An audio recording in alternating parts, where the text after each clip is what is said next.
ఈరోజు తల్లికి వందనం మీద ఒక ప్రశ్న వేయడం జరిగింది.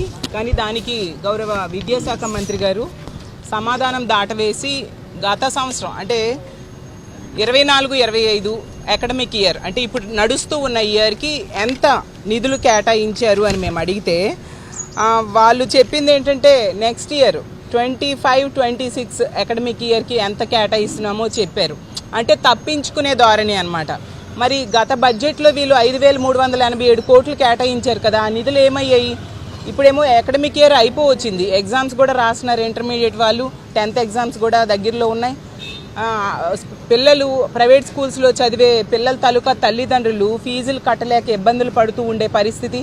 అసలు వీళ్ళు ఈ తల్లికి వందనం అనే పథకాన్ని ఈ సంవత్సరంకి వర్తిస్తారా లేదా అనేది చెప్పకుండా దాటవేసేశారు.